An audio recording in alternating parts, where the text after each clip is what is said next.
Good morning and welcome to the Student Hub Live. Well, I'm delighted to be here. My name is Karen Foley and I'm a lecturer here at the Open University, and I'm the module chair of one of the access courses, YO32, People, Work and Society.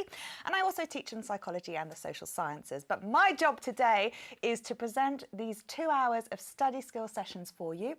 And I've invited some fantastic colleagues from the Open University to fill you all in on OU studies, give you tips and advice, and share their knowledge.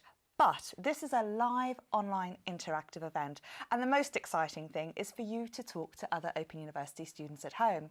And you can ask them any questions, share tips and advice that you have, and ask our guests any questions, and we'll relay all of that from our team on the hot desk. So joining me today are HJ and Michelle. Welcome. How are you both? Good morning. Good morning. Doing well this morning, aren't we? So excited Yes. to be here. I mean, there's loads of people in the chat as well this morning, which is fantastic. I mean, we've got loads of people doing lots of different modules as well. Some people doing access, or we're doing psychology and law as well, health and social care. So that's very exciting. But in the chat, pretty much anything goes, doesn't it? Oh, the more fun, the better. That's it. We do talk a lot about a lot of stuff that's off topic, so that's perfectly okay. But anything you think you want to put in the chat, any thoughts, comments or questions for our guests, we'd love to hear it. We want to know your study tips as well. And we've been looking at New Year's resolutions as well, which is really good, how we can start the new year off well for our study or personal life. So be interesting what everyone thinks in the Can't chat wait to as well. see. Yeah, Get it's some tips. exciting. Excellent. Well, thank you. And Michelle and HJ will answer any questions that you've got. And as they say, anything goes in the chat. We also have some interactive widgets that you can fill in. So we've got a map up there. We'd like to know where you are.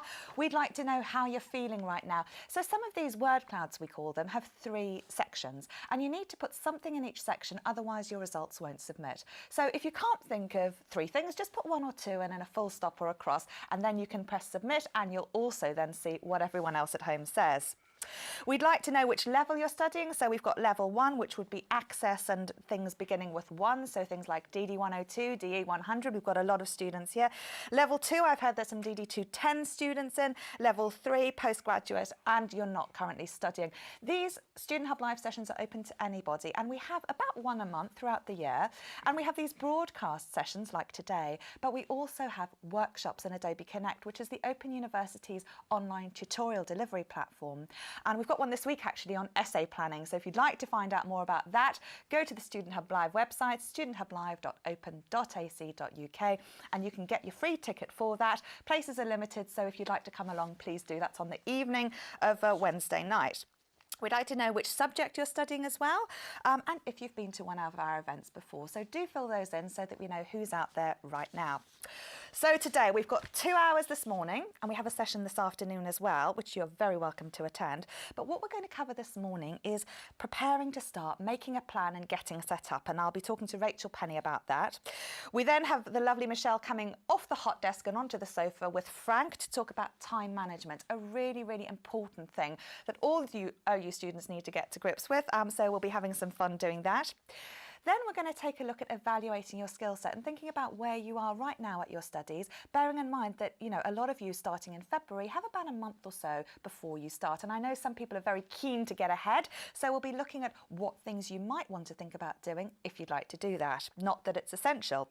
I'll then be joined by Chris Williams and Fiona from the library, who'll be talking about developing your skill set. So some of the resources that you can go and do right now once you've identified which particular things you'd like to refine a little bit before you make a start on the module. So let's make a start. Rachel Penny I'm joined by today. Now Rachel is the co-chair of DE 100, which is our level 1 psychology module.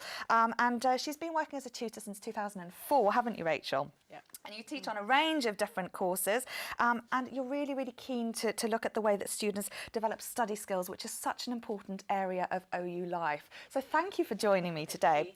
We're going to talk about getting ready to start and making a plan. So what can we tell students about all of that, and how might we sort of encourage students venturing into this whole brand new world of OU study to conceptualise some of these things? I think it's really important to acknowledge there's a lot of preconceptions around what being a student is and what study space looks like and things, and actually that can be quite intimidating if you're just getting started, because you might have in mind that you need a separate study and you need, you know, peace and quiet, and you need to have hours and hours every single day and everything, and some of that is just not compatible with people's busy lives, and actually people don't need to have lots of equipment to get started on their studying journey. So I think sometimes it's kind of freeing, it's liberating to know that you don't need to have this office space set up and it needs to be perfect before you can crack open the books or log on. You can just get started with what you have around you, with some very little kind of equipment. You know, you've probably got access to a computer or a laptop. We know people use tablets as well and things. So what device you have, some space to read a book, but that can be on your bed with your cat curled up on your lap. It doesn't have to be sat at a particular special office chair at a desk and everything else. So I think just being relaxed about knowing they don't need lots of equipment. You don't need a particular setup before you can get started. Well, we asked people at home, Rachel, which 3 words describe their study space. So let's see what they had to say. Brilliant.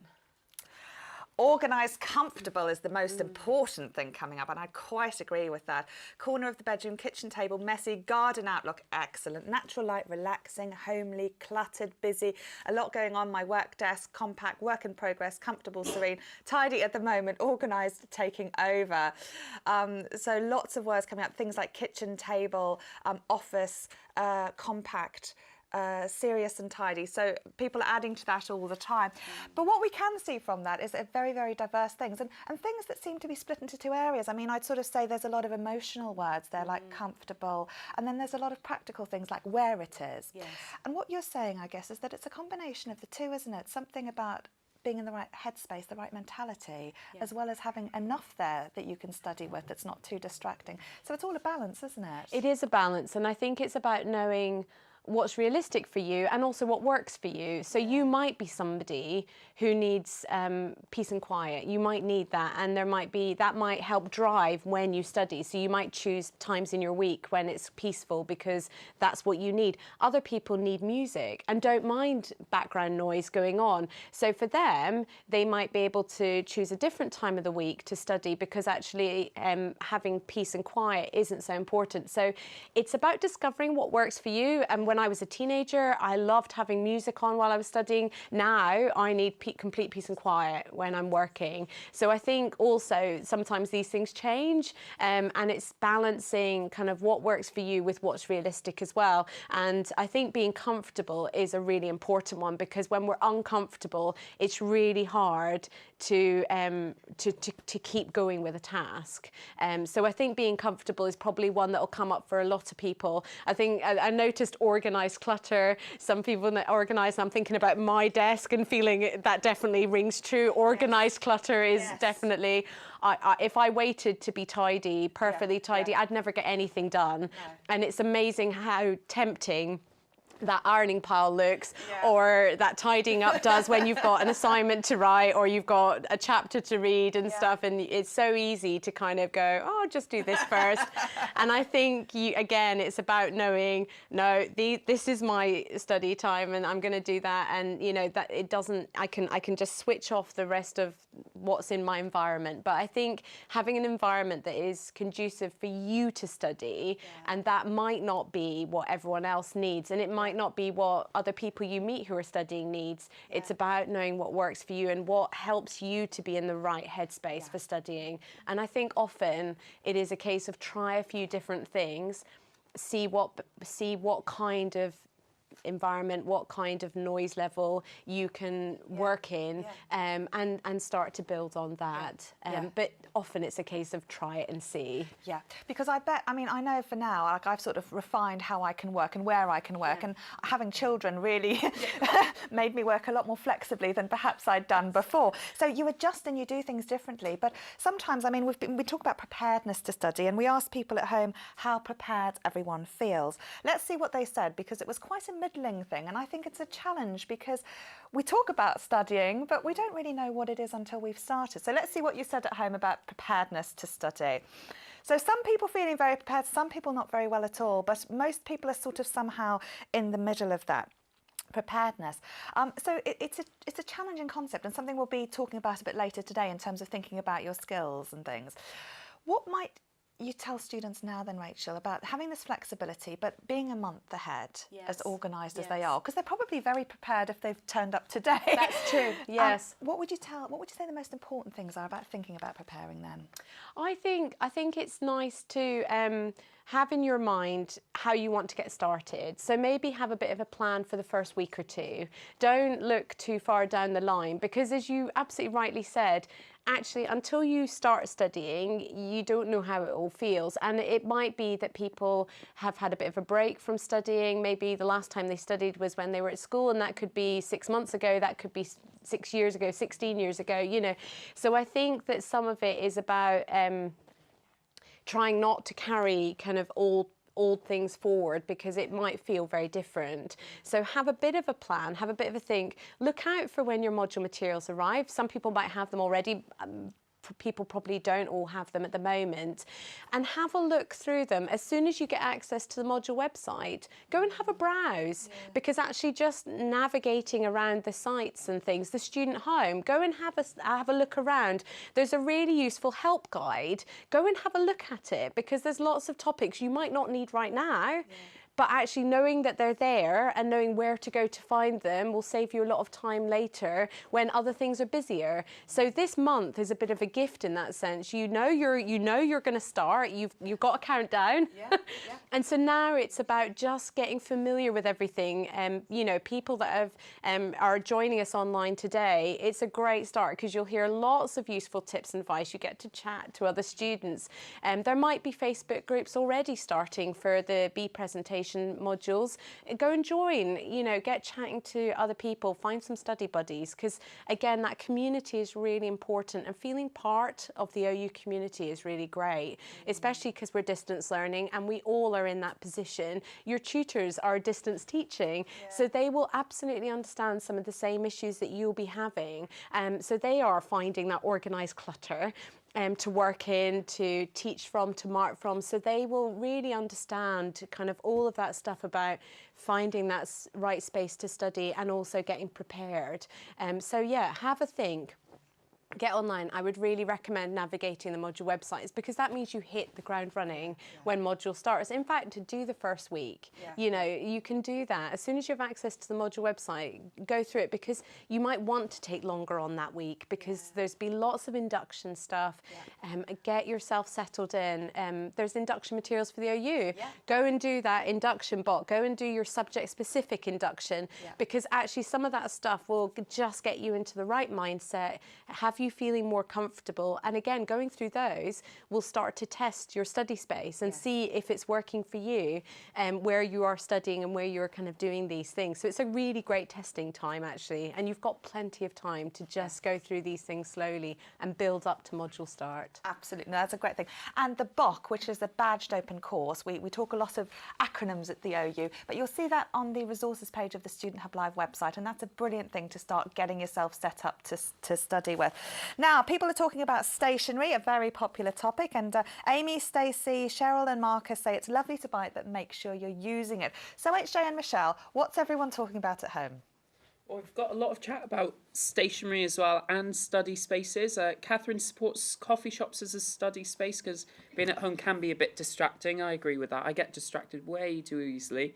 A lot of us seem to get distracted by our pets as well, sitting on keyboards. But although it's good for a study break to give your pet some attention. And we've had someone sent in their lovely sleeping kitten, but I'm sure as soon as they start their assignment, the kitten will want loads of attention, I'm sure. Well, we thought it might be great to ask everybody what their refresh tactics are for this year. So, we all need a break when we're studying. What is it that you do when you get up or take a break, or how do you know that you're going to have a break? So we thought it was hysterical because Jamie speaks with a Brummie accent and he can't get his personal devices to understand him. So whereas as others are using them to set a break in a timer and to remind them to get up. And Nicola says she likes to dance. So we think she might like to dance between sessions today. So get up and dance, get up and move every day. That makes a big difference. Absolutely. No, it really does. And we'll be showing you a bit around campus as well later, so you can maybe have a jig while we show you some of the buildings around our fantastic... Yeah. You can do it at home too. Okay. Right, we've been thinking then about the spaces and preparing to start, and you've spoken a little bit, Rachel, about doing week one. I wanted to broach the subject about how far to get ahead, because on some of these forums and on Facebook, I see students joining these groups and it's a fantastic sense of support. But sometimes students say, right, I've already done the first assignment and actually I'm 6 million miles ahead and I've already done everything. And other students, especially those who are trying to be diligent, can get really intimidated by that. What do you see and what would you recommend to students in terms of that balance about how far to get ahead? So you've got the wriggle room, but not too much, because it can get a bit... If you go too fast, actually you will the teaching you'll be getting in tutorials and day schools and things, you'll be running too far ahead of that. And actually sometimes I think a lot of learning is about embedding concepts, and you can race ahead and read the whole book, but you haven't necessarily been able to absorb some of those concepts and just lay that foundation. And especially with the sort of level one, the level one modules that are coming on, have B starts. They take a lot of time about building study skills, but they do that in a really carefully planned way so that it supports each assignment. So again, if you're racing ahead to the next assignment before you've even done the first one, actually you won't have a chance to take those skills into each assignment in turn, and also you'll be not having the benefit of the feedback from your tutor.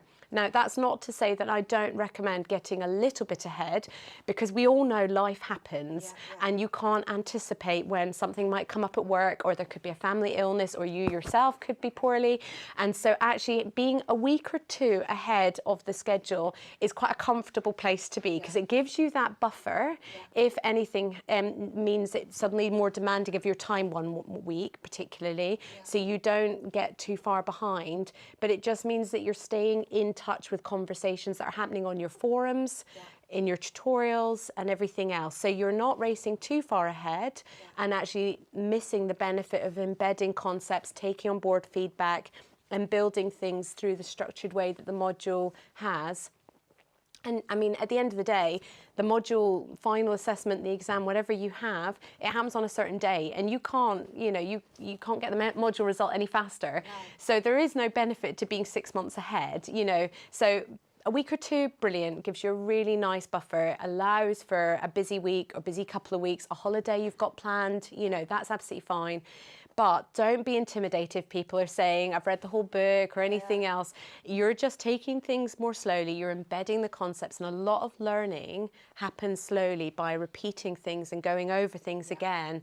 And you can't do that if you're rushing ahead. So there are clear benefits to allowing yourself to go at the pace of the module, but building in that buffer is really helpful. And if you have the opportunity to get on the module website, you can do that in this free month, that you have, get that week or two ahead, and you probably need it at some point. That's great, and then you'll just be in line with it, but I think that kind of balance is probably about right, in my opinion. So that would be, but don't be intimidated by people saying they've got really far ahead. I remember once teaching a tutorial, and the first tutorial, a week into the module, and we went around the table and the students were all talking about how they were feeling getting started and stuff. And one of the students piped up that they had read the whole textbook, and everybody went a bit like, oh, we're so far behind. But I have to say, he then had to reread every chapter as he was going, because he felt he'd gone too fast, hadn't got to grips with all the concepts.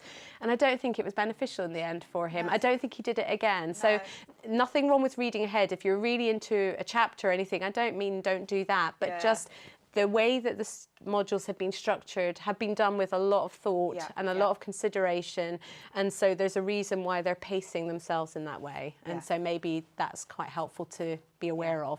And I'd like to come back and talk about the whole idea of what learning is and what studying is, but first we asked at home how you were all feeling today, so let's take a look and see how everyone's feeling at home. Oh, excited is the key word here. Nervous coming up a lot. Stressed, caffeinated, excellent. Excited to start, apprehensive, confused, determined, interested to learn, optimistic and ready. Proud I'm doing, rearing to go, unsure, full of tea. Keen to hear, eager to start. So positive, privileged, sore already, awake and fresh, nervous and excited. So there's lots and lots of different words there, Rachel, which I guess demonstrates how wonderful it is. I mean, it is really, really exciting. You know, with the OU, it's such a journey and there's so much to learn. And apprehension as well is really understandable because for a lot of people, they haven't studied for a long time. They're coming into something completely new. All of a sudden, they've got this VLE and all these things. And I know that a lot of you haven't been to Student Hub Live events before, but on the 4th of February, we have a whole induction day and evening where you can find out all about the VLE, come to online tutorials, do everything. So do make a note of that in your diary and we'd love to see you there and we'll fill you in on more detail. Today is very much about the sort of concept and about getting ahead. So Rachel, this goes back to this whole idea about what learning is and what learning with the OU is about. And I think you sort of spoke about these textbooks and things, and I think many students can sometimes think, well, I will read all about this. I'll read about, you know, all of these theories and Bauman and Sussman, and then that matters, and I might skip the bit on essay writing or introductions. Yeah, that makes sense.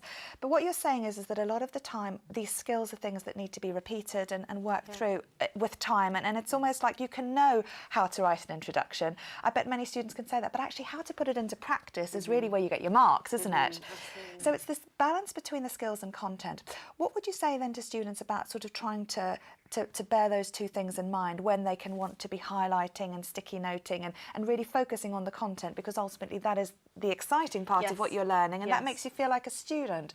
But actually we're trying to do two things at the Open University. One is teach about stuff and one is teach how to do stuff. Yes, absolutely. And I think what's really important is the early levels, it's about building those foundational skills because actually as you go up through the levels, the content will become more complex and it will be more of the focus. So what you spend time investing in now in terms of the skills, especially at level 1 when the marks don't count towards your final degree classification, you have a year to make mistakes, to take risks in how you structure things, how you write things, and find out what's expected and how to demonstrate your knowledge, how to communicate your understanding to people.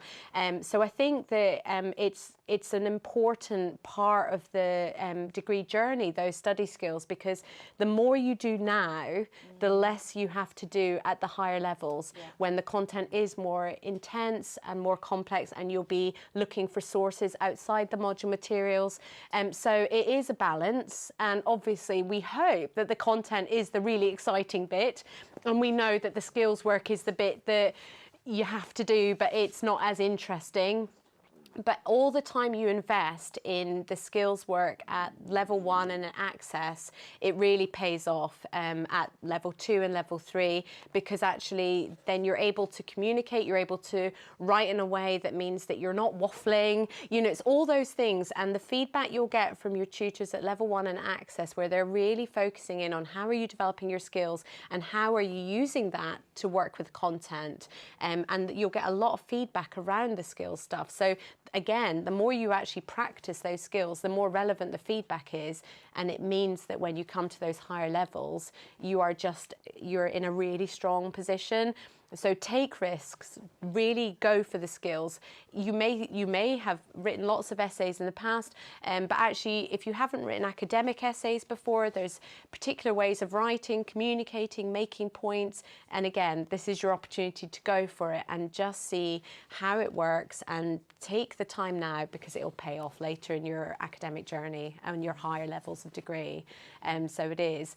Interestingly, thinking back to the emotions that were coming up on the screen a minute ago, I thought I always find it really, I hope it's really reassuring for students when they know they're not the only one feeling apprehensive and nervous, but they're also feeling excited and raring to go. And it's such an exciting journey, and there'll be some bits that you enjoy more than others, but it's all there for a reason. And, you know, take the time, do it. You know, the skills work will really set you up, and it'll give you lots of skills you can use outside of your degree as well. And don't forget that, because you're getting writing skills, numerical skills, lots of skills that will really pay off in so many other ways as well. Delegation skills, Yes. and time management, and all sorts of fabulous useful Absolutely. things. Yeah. Helps you with your parenting as well, you know.